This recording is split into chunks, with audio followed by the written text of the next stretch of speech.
Welcome to Patriot Network TV. I'm Hank Giesecke, and we're pleased today to have Clare Lopez of the Center for Security Policy with us.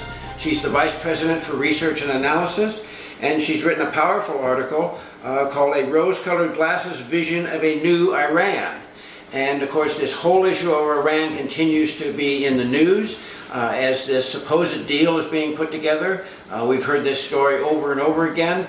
And so again, welcome, Clare. Thank you for being with us, and kind of fill us in on what's going on here. Why are we being so naive about Iran and ignorant and ignoring of the kind of dancing that they continue to do and put us through? Well, you know, the piece that I wrote there that you referenced, thank you for that, was talking about an article that appeared in Newsweek magazine, which was compiled by a team of authors. Unfortunately, that included a number who traditionally and rather regularly appear as apologists for the Iranian regime, so not completely sure why Newsweek would have selected them to write this article, but they did. And talked about that there is a new young generation in Iran that rejects the revolution of 1979, of course, led by the Ayatollah Khomeini, and now succeeded by the next supreme leader since that time, who has been the Ayatollah Ali Khamenei. The name sound a little similar, but they're different. And that these young people are all about modern technology, and you know, they want to wear blue jeans and listen to hip-hop music and be just like young people all over the world. And therefore, the conclusion of the article is that we in the United States and the West, and I suppose Israel, have no reason to fear Iran as a revolutionary state bent on jihad anymore, because the young people are going to change all that, and they just really want, you know, music and Nike tennis shoes. So it just so many points cried out for a response. First of all, I would point out that since the 1979 revolution and the constitution that flowed from it, by the way, Iran has been and is and remains, according to that constitution, a revolutionary state dedicated to jihad, to spread the revolution, and to seek worldwide governance under Islamic law. Sunnis would call that a caliphate, which the Islamic State has now created in territory that used to belong to a couple of Iranian puppet regimes in what used to be Syria and used to be Iraq. But the Shiite side would probably call that an imamate, because under their form of governance, their governments are led by a Shiite Clare or an imam. But same thing, Islam governance under Sharia. It's in their constitution.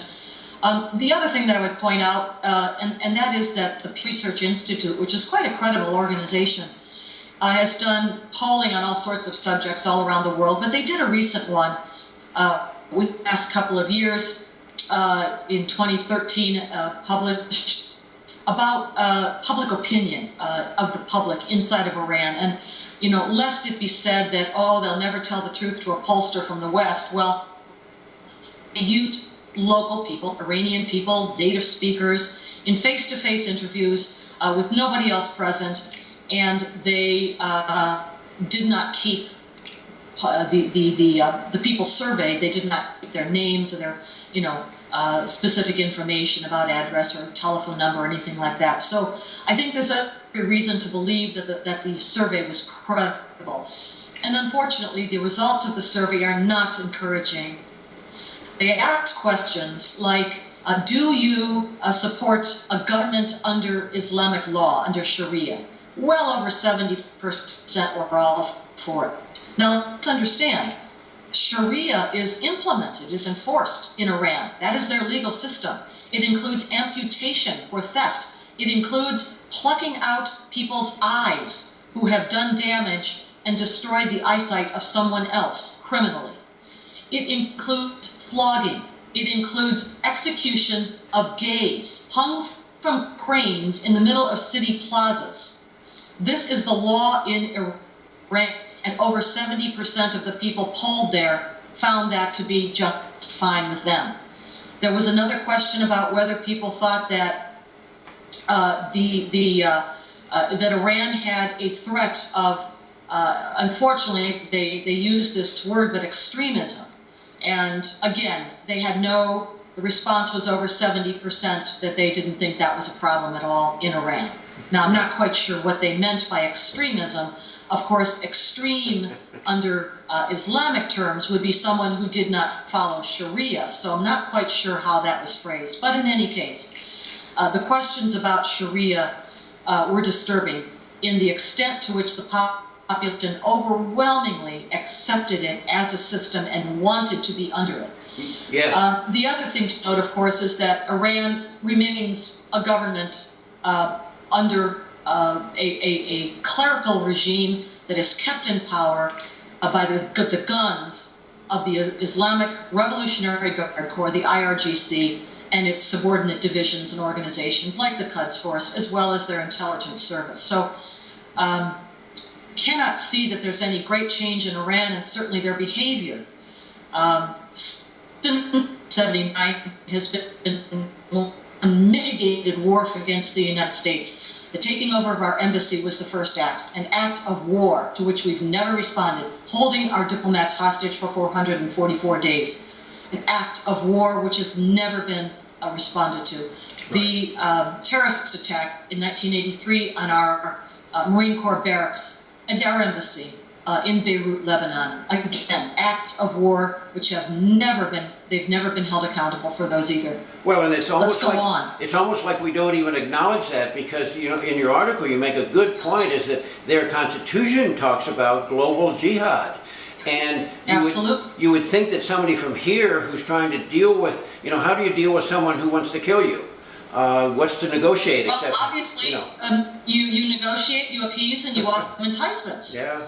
Which is what our nuclear negotiating team has been doing for the last year and a half or more. I wanted to go on and list some of the other indications of this regime's true character, and I would talk about the early 1990s when in Sudan, where Osama bin Laden at the time and Ayman al-Zawahiri, who were forming al-Qaeda right at that point in time in the early 90s, were given safe haven. And there they invited the leadership, the Muslim Brotherhood leadership of Sudan, and under President, the jihadis of the world to come there.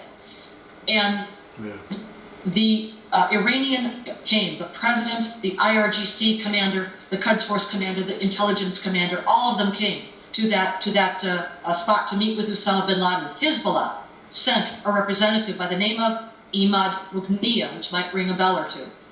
That was the forerunner of the alliance between Iran and Al-Qaeda that brought us 9/11. Yes, Iran and Al-Qaeda found jointly responsible with Hezbollah by a federal judge, Judge George Daniels, U.S. Federal District Court, Southern Manhattan, in December of 2011, a district court judgment that Iran and Al-Qaeda were jointly responsible for 9/11.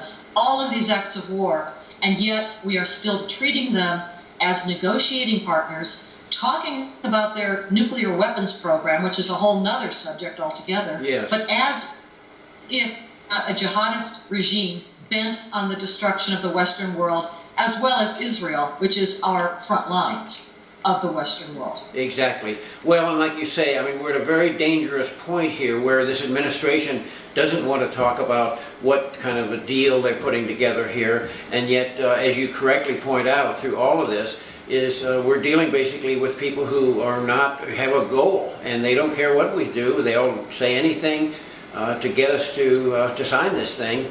It's all to their benefit. We're getting nothing in return and no guarantees. So, well, Clare, we're about out of time on this one, and I appreciate very much your input on this, because again, it's a critical issue for us, for our ally Israel, and again, I thank you for being with us today, and we will be back soon. Thank you. Thank you all for watching today. This is Patriot Network TV, and I urge you to point Patriot Network TV to your friends. Let's keep everybody informed as to what's going on. Thank you.